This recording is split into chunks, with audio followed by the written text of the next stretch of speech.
Welcome to the Full-Time Fantasy Podcast, presented by the Fantasy Football World Championship, home to the industry's most accurate rankings.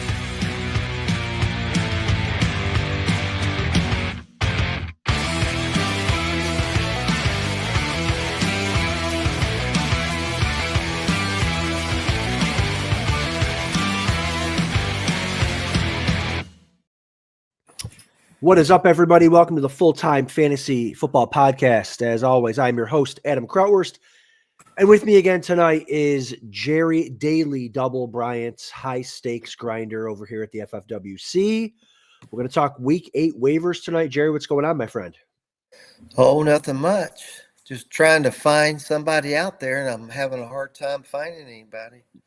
This is a slow week. This is definitely, which is good. That means we didn't have like a million injuries over the weekend. We did have some. But it's slim pickings this week for sure. And we'll dive into that. And I want to congratulate you on the sunshine you have in the background there. I'm in New York, and it's been dark for 3 hours already, and you're living the dream down there in Texas. I can open up the shades. That's right.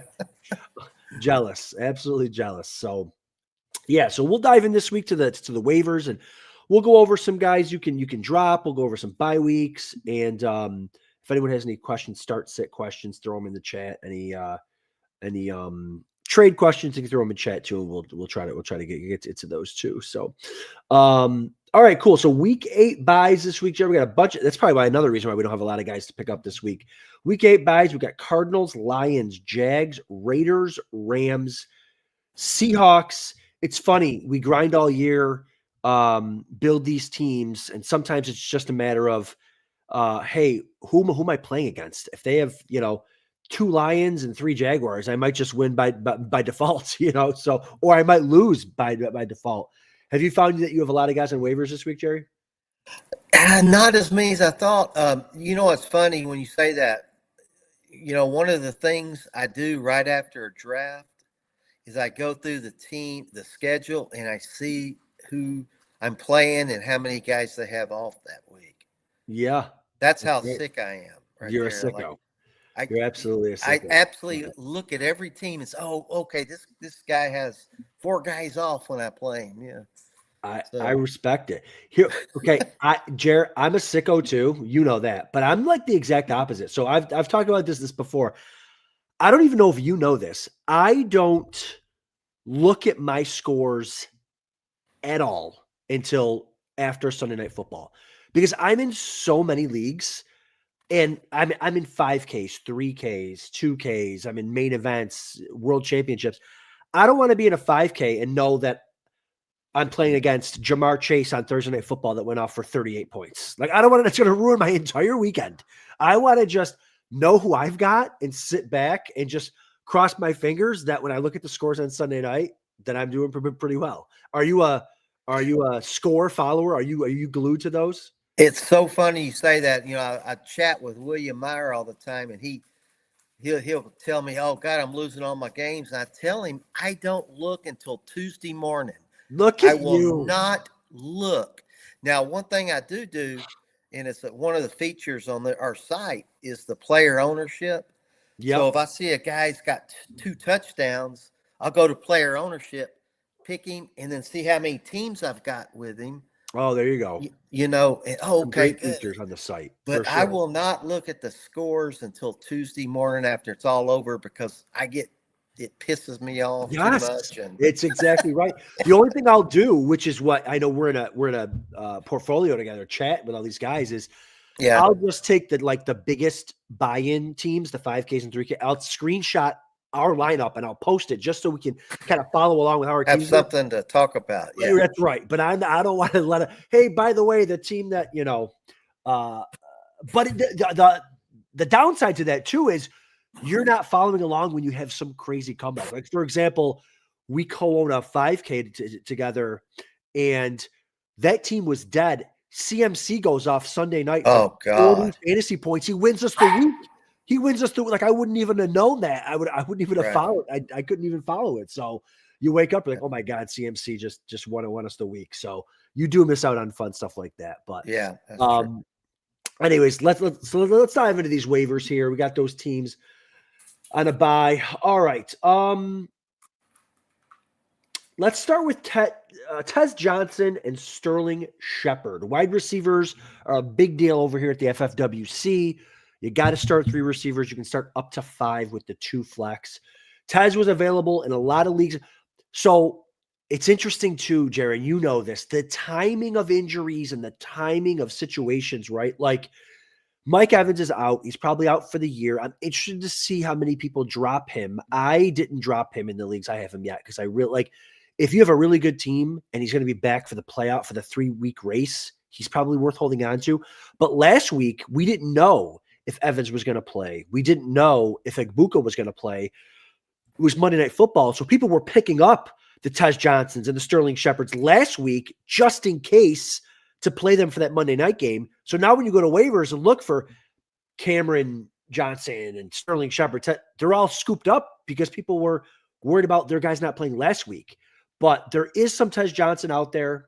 I haven't seen much Sterling Shepard, but Tez Johnson, if he's available, he's a guy, especially if you're in home leagues or whatever, he's a guy who definitely looking to pick up. He looks the part. He looks really good. 4 catches, 58 yards, a touchdown on a 74% route rate. He did lag behind. Shepard did lag behind Johnson in targets, 7 to 9. The Bucks also have a bye week 9, so that's something to consider. But Tez Johnson, man, downfield threat, speedy receiver, big A.2 out of him. He's averaging 17 yards a catch, 15 yards a target. Where do you stand with Tez and Sterling Shepard and Cameron Johnson for that matter? Well, I picked up all those guys. I had Sterling Shepard, Tez Johnson on every team, and I've got 8 Egbuka. Yep. And so I started asking you, okay, what do I do Monday night? Because I didn't know if Egbuka if they were lying or if he was a decoy. And so I didn't know what to do. So I kind of mixed them in. And it's funny, again, William Meyer is a Detroit guy. He was in the stands and he was texting me. He was watching the game. Insider info. I love it. He's a huge Detroit guy. And he was saying, man, Egbuka's not moving around too good, and this and that. And I was like freaking out. And I think I ended up texting you and saying, hey, who do I play Egbuka? What do I do? Yeah. Yeah, it was like a dilemma because I had Shepard, I had Egbuka, and I had Tez Johnson on some teams, right? And so you had to make that decision because I can't afford a 0. Right. So, but you're right. Tez Johnson looked really good. The eye test is always important to me, and he looked really good. One thing you got to remember, Sterling Shepard's an old Baker buddy. Yes. From Oklahoma.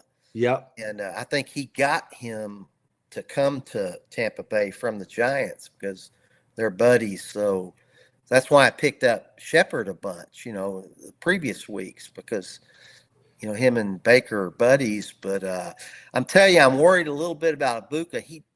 He must be a tough SOB because he was not 100%, I could tell, but he was still playing. He was still going.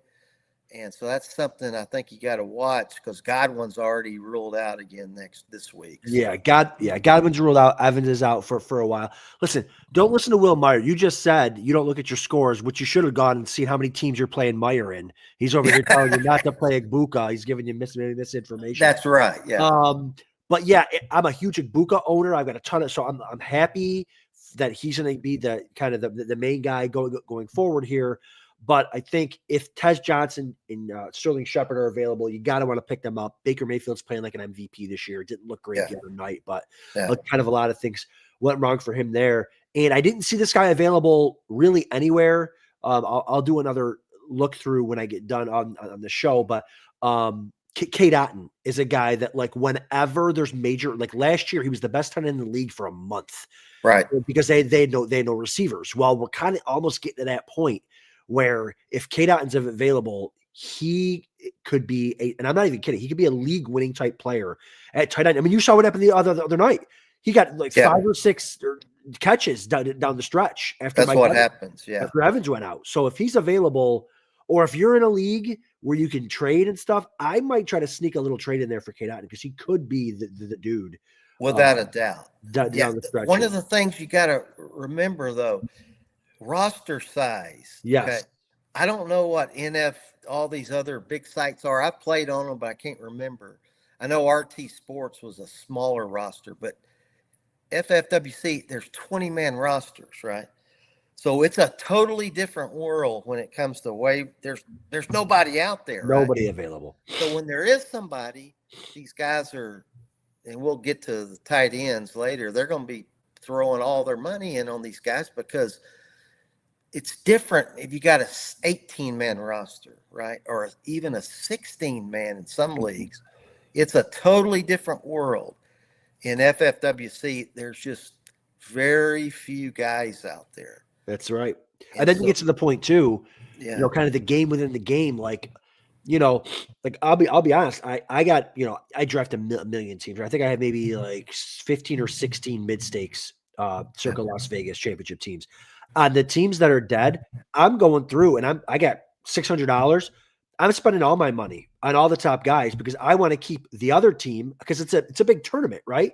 I don't want that guy to load his team up to then compete with me with my other teams that make the tournament finals. So I'm spending all my money, even though my team's 2-5. Like, I'm not going to let you get a guy. So you're not only competing with the teams that are still competing, but you're competing with all the other dudes that are just like, you know what, forget you. I'm not letting you get this tight end. Oh, without a doubt. I did that to Rozak in a high stakes to just about an hour ago. I was going through the high stakes and I'm playing him. He has McBride and another good tight end that's off. I said, well, so I went out there and looked and I saw Gatson. I said, well, I'm throwing a huge big. Can't let him have Gatson. That's right. That's right. So good. I love it. It's the game within the game. All right. Speaking of tight ends, let's talk about Dalton Schultz here because I've seen him out there available in a bunch of leagues here. His hot streak continued Monday. 9 catches, 98 yards, team high 10 targets. Now Nico Collins is out. Christian Kirk didn't even play with an injury. So his target share is going to go, I think, way up without Collins in there. And so he could be the guy. He's always been a pretty talented tight end, but just kind of been the odd man out. They're playing the Niners. Fred Warner's out for the year. So I think he's worth a pickup, like you said, especially for these teams with all these, you got the Raiders on bye with Bowers. You got McBride on bye. They're kind of all the top tight ends. You got Laporta on a bye. So lots of tight end thirsty this week. Where are you with Dalton Schultz? I remember him when he played for Dallas. He seemed a lot better than what he's been with Houston, right? But recent, the Monday night he looked really good. He was running over guys, and they don't have anybody else to throw to. They have 3 Iowa State guys they drafted, and none of them look very good. Right. Higgins looks awful. I drafted him everywhere. I don't think he had a catch. Yeah. Now Noel, he passes the eye test. He looks pretty good. I think if Kirk is out, Noel is I would go him over Higgins because Higgins I don't think had a catch the other night, and I would have thought the other night would have been one of his spots, and he didn't do anything, and he hasn't done anything all year. So yeah, we can talk about those guys now. I had those a little bit later, but yeah, we might as well talk about them now. So yeah, Higgins 61% route rate, 48% for Noel. Higgins didn't catch any passes on 3 targets. Noel had 7 targets and 4 catches for 77 yards. So yeah, I think Noel, like you said, might be your guy there. Hopefully Nico Collins isn't out for very long. But in reference to, when Schultz was in Dallas, I mean, how good is Jake Ferguson? Right? I just think that they're the same guy in the perfect offense for their little. How good How good really was Jason Witten? They're like the same. It's a 5 It's yard the out same route. guys. It's a 5 yard out route the whole time. And these guys are like, I've been so lucky with how much Jake Ferguson that I have. I have all these like Tyler Warren, Jake Ferguson teams because it's like, all right, I'll take the young rookie upside and then I'll take the steady old timer, whatever, veteran, Jake Ferguson. I'm starting them both every week in a non-tight end premium, start 3 to 5 receivers. I'm starting 2 tight ends every week and they're crushing. So I think it's the offense, Jerry, with the Cowboys there. Yeah, but Schultz looked really good Monday night. And if Collins is out, he's going to be the guy. I mean, who is it? Hutchinson or right?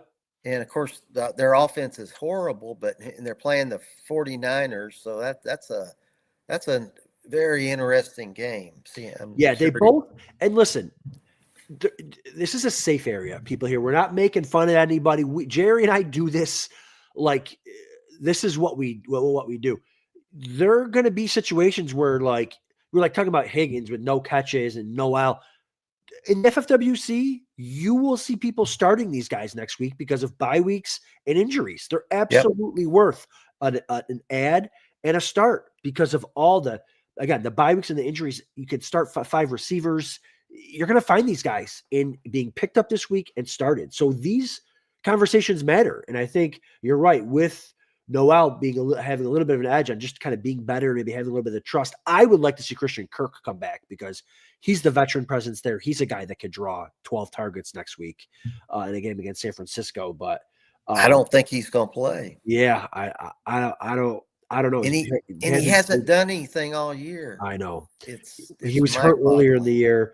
CJ Stroud's a guy, honestly, you could probably, if you're looking for bench space to pick up guys, Stroud's a guy you could probably cut because he's not been very good fantasy wise. The team lacks talent.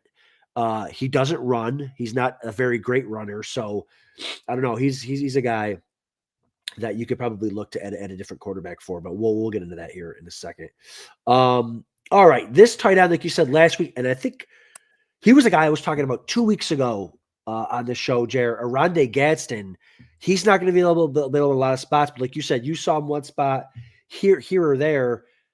I know of him. I'm an upstate New York guy. He's a Syracuse receiver, son of, Arondé Gadsden for the Miami Dolphins. He was a great receiver here at Syracuse, converted to a tight end. So I've always had my eye on him. Looks incredible. Only knock on, he caught 7 of 8 targets. In week 6, week 7, had 7 catches for 164 yards. He looks incredible. The only thing is so many mouths to feed there, right? I mean, Herbert threw 55 times last week or something. Like, how often is he going to throw 50 plus times? But again, bye weeks, injuries, especially to tight ends this week, he's absolutely, if I have him in my roster, I'm looking to start him. And if he's on the waivers, I'm looking to put in a hefty bid for him. Well, if he's on your roster, you're going to start him, and there's going to be $500 bids on him. Correct. I'm telling you, because, and I didn't see the game, but you're the 3rd or 4th guy that told me he passed the eye test. He looks like a stud. But one thing you got to think about, that was a weird game. You're not going to see the Chargers playing a game like that again this year. Now they're going to throw a lot, but they're not going to throw like, they threw on every single play last week. So that was a little freaky, but this guy looks like he's the real deal. Yeah, he is. The only question again is, there's going to be weeks where he does nothing because there's so many mouths to feed. So you saw him at Syracuse. Syracuse, yeah. He was a receiver. He was a great receiver. And then he's big bodied, right? So they converted him to a tight end. As soon as I saw that, I'm like, man, if he gets an opportunity, I'm going to jump on it. Yeah. And of course I'm saying all this, and I had in a bunch of leagues. I started him where I had to, and then I think in the FFWC, maybe the 5K, I had him and didn't start him. And I think it cost me big time, but oh man, the mistakes that we make. I drafted him a few times and then dropped him, I think. Yeah, I get it. Early on in the season when they're not doing much, it's hard to hold on to a tight end that's not doing anything. All All right, let's shoot over to quarterback. Aaron Rodgers, I see, is available everywhere this week. You know, you got bye weeks this week. We got benched quarterbacks. We've got injured quarterbacks. So there's gonna be room for players like Aaron Rodgers, and he's having a great season. I think he's like QB 15 or something on the year. He doesn't run a lot, so he has to throw touchdowns, but he's been great. His next 4 matchups are Packers, Colts, Chargers, Bengals. So he's got some good matchups in there. Chargers are a good one. Bengals are a really great one. Green Bay, the Packers just allowed 280 yards and 2 touchdowns to Brissett and a 69% completion percentage. So he's a guy, like I've got a lot of, like I've been dropping Justin Fields, honestly, for him this week because I'm done with Fields. Even, even if I have him, I don't even want to start him because he's going to get you 4 or he's going to get you 28. So Rodgers is probably my number 1 quarterback pickup off waivers. I think all else you got out there is Rattler and the old guy for Cincinnati, Flacco. Those are interesting ones too. Yeah. I like the Flacco one. Rattler, I hate. Mariota might be a 1-week thing, but they have a tough. They have Kansas City. So that scares the snot out of me. I mean, you saw what the Chiefs just did to Geno and the Raiders. I mean, they had 3 first downs. Can I just say something, Scott? If you're listening, boss man, listen up. Defensive scoring. We either need to get rid of defenses. Kansas City gave up 0 points, 95 yards, 1 fumble recovery, 1 sack, and got 8 fantasy points. Okay. 8. Listen, I'm going to tell you something right now. You got me going now. Okay. So how often does a team shut somebody out? Never. Okay. How often does a defense get a touchdown? Way more often than a shutout. Who gets more points? The touchdown. Right. It's crazy. You got to give more points for shutouts. You have to award more. This has been a problem in fantasy football for years. The defensive scoring is so out of date. Yeah, it's right. Crazy. A shutout should get 9 points. If you give up 2 or 3 points, you should get 6 points. It's that's why they're not even drafted early in the year. Yeah. And in some leagues, later in the year, they're the last pick in the draft because it doesn't really matter. Right. It's exactly. Crazy. Yeah. I'm gonna have to talk to somebody over here about that because that was. But it's not just this side. It's all of them are like that. It doesn't make any sense. Yeah, we gotta make. It comes to the point where unless your defense scores a touchdown, that's the only thing that really matters. That's all that matters. And sacks, right? That's right. So, yeah. What the heck were we talking about? So, anyways, yeah. So the Chiefs took. So I'm worried about Marcus Mariota. Tyrod Taylor is a guy that I would look to pick up. Because Scott, coat full time. Good. The boss was in here to hear our rant about defenses. We'll have to talk to him about that. But Tyrod Taylor's a guy. He's got the rushing upside. I wouldn't love to start him until you get Garrett Wilson back because without him, there's no one to even throw to. But at least I like it for Garrett Wilson. I like it for Mason Taylor because at least he can complete a pass. Garrett Wilson's out. Owner said, is he officially out? Did they rule him out? Okay. Sucks. But yeah, so there's some other quarterbacks there. The thing that scares me about Mariota is that Andy Dalton, talking about streamers, the Bills defense stinks. Trust me, I know. I'm a Bills. It is awful. If things go to plan in Carolina this week, the Bills hopefully should score some points. Andy Dalton should be able to put up 250 yards and 2 scores on that Bills defense playing from behind. The only problem would be the Bills run defense is so bad that Rico Dowdle might run for 300 yards. So that could be a problem. But I'm just saying there's some options out there this week for streamers. I really like Rodgers. And like you said, Flacco. Flacco's a good one. One thing about Carolina, at home, they score twice as many points as they do on the road. There you go. That's a stat you need to look at because at home I think they average like 30 points a game, and they're at home this week, right? Yeah, I think they beat the Falcons 30-0 or something Right. at home, and the Falcons pretty much beat the Bills 30-0. So this should be fun. All right. Speaking of Carolina, let's talk about Xavier Legette. A little bit of a coming out party here. 9 catches, 92 yards, and a score, all career highs. They also, quarterback change right there. Dalton coming in, and Dalton threw him 5 targets, and he only attempted 7 passes. So 5 of his 7 passes went to Legette last week. So hey, Bills pass defense stinks. Xavier Legette, former first-round pick.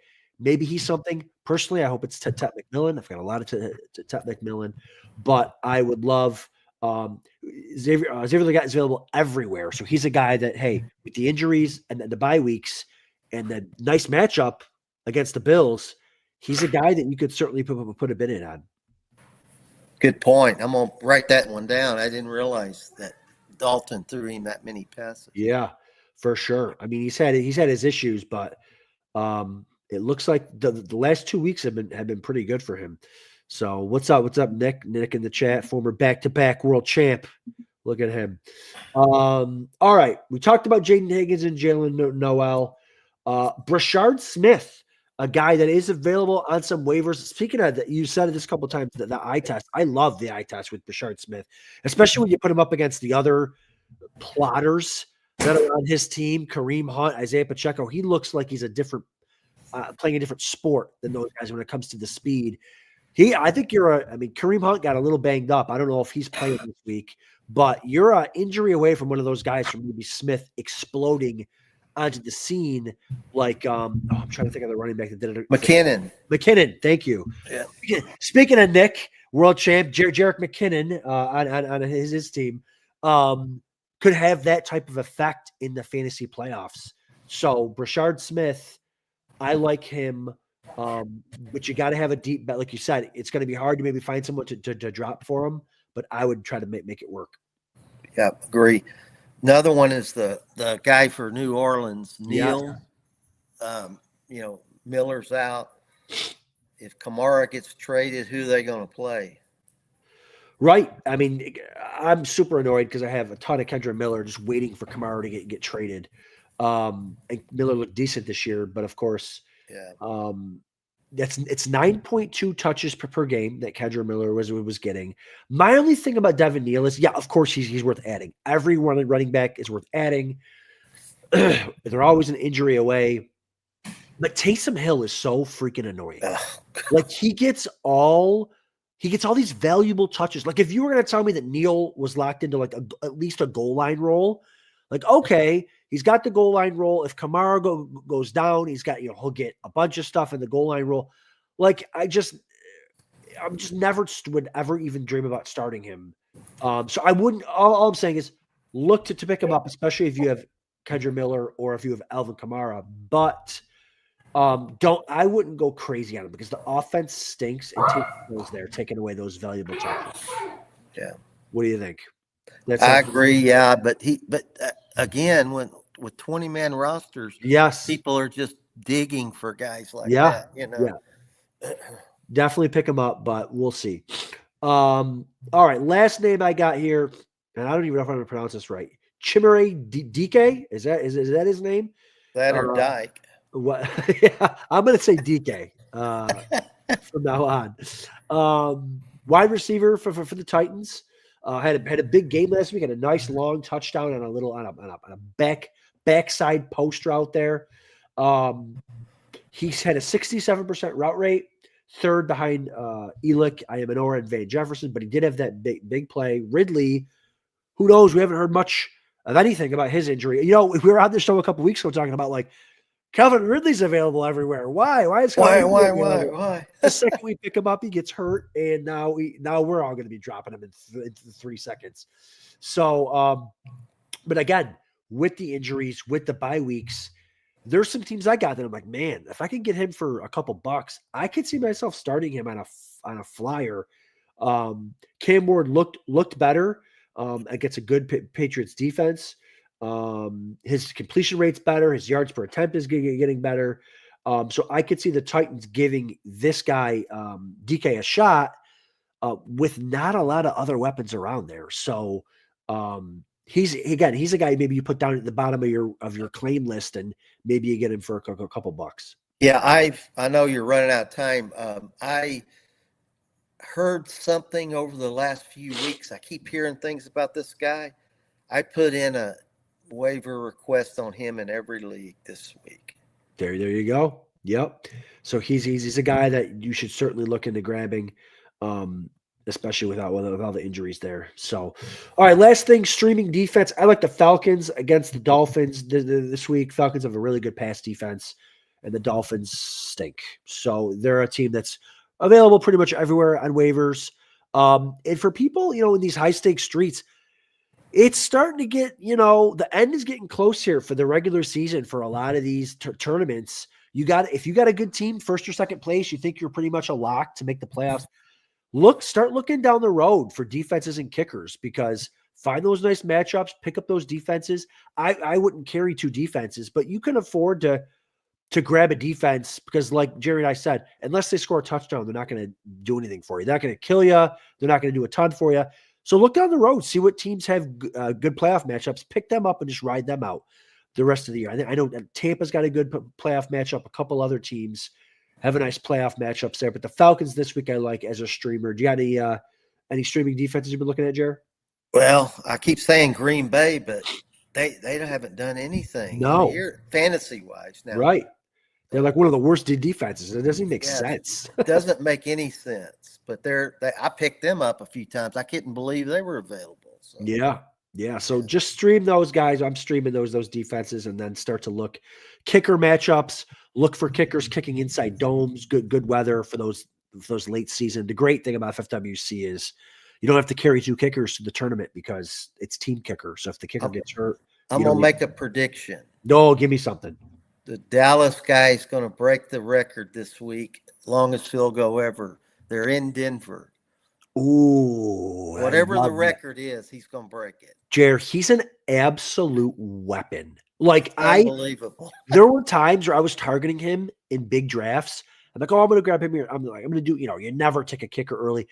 Every time I said I'm taking him this round, someone would take him before me. It got to the point where, like, by the weekend of Vegas, I'm taking him in like the 13th round just because I want pairs of him.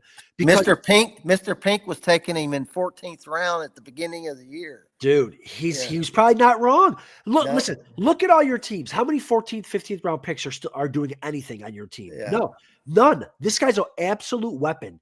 I mean, He's got 20 points a week written all over him. Fantasy playoffs. What's the difference? In order to win these big tournaments, $150K, $500,000, $1 million, you got to put up crazy points for 3 weeks.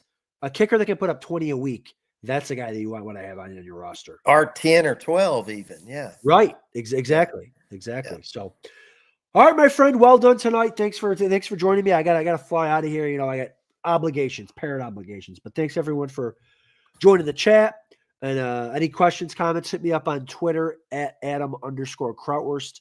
I'll be in the Discord streets too on the FFWC full-time Discord. And good luck this week, and good luck, Jer.